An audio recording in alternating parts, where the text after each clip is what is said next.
اللہ تعالیٰ تمہاری دعا قبول کر چکا ہے۔ یہ خاص نشانیاں ظاہر ہونے لگیں تو سمجھ لو، سنو، تم جتنی دفعہ دعا مانگتے ہو اللہ اتنی دفعہ تمہاری دعاؤں کے جواب دیتا ہے۔ تم یہاں ایک قطرے کے لیے رو رہے ہو، جبکہ تمہارا رب تو تمہیں 7 سمندر عطا کرنے پر بھی قدرت رکھتا ہے۔ تمہارا کام بس دعا کرنا ہے۔ عطا کی تدبیریں وہ خود بناتا ہے، اور جب تم یقین رکھتے ہو تب وہ وہاں سے تمہارے لیے وسیلے بناتا ہے جہاں سے تم سوچ بھی نہیں سکتے۔ تو پھر دعا کرنا کبھی مت چھوڑنا، صرف اس لیے کہ حالات ابھی تک نہیں بدلے۔ ایسا نہیں ہے کہ حالات اب کبھی نہیں بدلیں گے۔ تبدیلی کائنات کا اصول ہے، اور اللہ اپنے بندوں کو کبھی بھی مسلسل تکلیف میں نہیں رکھتا۔ تو پھر دعائیں مانگتے رہو، کیونکہ دعاؤں سے سب کچھ بدل سکتا ہے۔ جو تم نہیں کر سکتے وہ دعائیں کر سکتی ہیں، پھر بھلے ہی وہ کام تمہاری نظر میں لاکھ ناممکن ہی کیوں نہ ہو۔ دعائیں کن کی طرح ہوتی ہیں جو اختتام میں معجزے بن کر تم تک واپس آتی ہے۔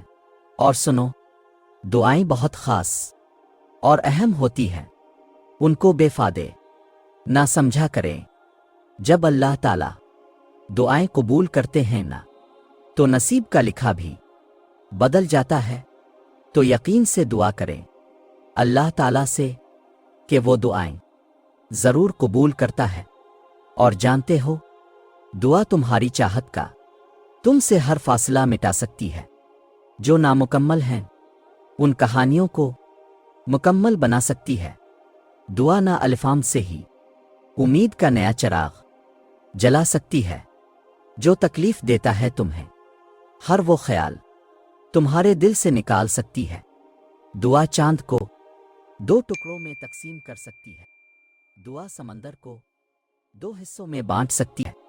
دعا ناممکن کو تمہارے لیے ممکن بنا سکتی ہے۔ دعا جو چھن گیا ہو اسے پھر سے واپس لا سکتی ہے۔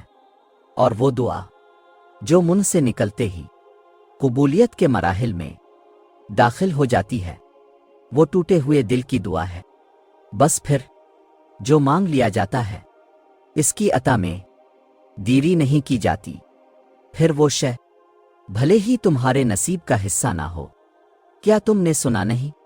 تمہارا رب سب کچھ کر سکتا ہے، اور جب صبر کرنے والے درد سے اللہ کو پکارتے ہیں تو وہ ان کے دلوں کو ٹھنڈا کر دیتا ہے اور انہیں ہر گھٹن سے آزاد کر دیتا ہے۔ تمہارا کام بس دعا کرنا ہے۔ اسباب وہ خود بناتا ہے، اور جلد ہی وہ تمہیں یوں خوش کر دے گا کہ تم پھر سے جی اٹھو گے۔ اور یاد رکھو، تمہارا یقین اور تمہاری دعائیں ہی تمہارے حالات بدلتی ہیں۔ اور جب اللہ تمہیں خود سے رجوع کرنے کی توفیق دے دیتا ہے تب وہ قبولیت کو تمہاری تمام دعاؤں کا مقدر بنا دیتا ہے۔ اور سنو، جب تمہاری ہر کوشش ناکام ہو جاتی ہے تب تمہاری دعائیں ہی تمہیں ان چیزوں تک لے کر جاتی ہیں جن تک پہنچنے کا تم تصور بھی نہیں کر سکتے۔ تو پھر اس وسوسے میں مت الجھو کہ تمہارے نصیب میں تمہاری چاہت نہیں۔ یہ بھی تو ممکن ہے کہ اللہ نے اس چاہت کا خانہ تمہاری دعا کے لیے خالی چھوڑ رکھا ہو۔ بس تمہیں یقین رکھنا ہے کہ جو اس سے مانگ لیا جائے وہ مل کر رہتا ہے۔ پھر وہ تمہیں وہاں سے دے گا کہ تمہاری دعائیں بھی حیران رہ جائیں گی۔ سنو، تم نصیب اور وقت سے لڑتے رہتے ہو، یہ سوچے بنا ہی کہ نصیب لکھنے کا اختیار تو اللہ نے تمہیں دے رکھا ہے کہ اپنی دعاؤں سے جب چاہو جو چاہو بدل ڈالو۔ اللہ تمہیں تمہاری دعاؤں کے ذریعے ہی آزماتا ہے۔ وہ تخیر اس لیے کرتا ہے تاکہ تمہارا یقین دیکھ سکے، اور وہ تمہارے مقدر کو بدلنے کی گنجائش اب تک رکھتا ہے جب تک تمہاری دعائیں اس کی چوکھٹ پر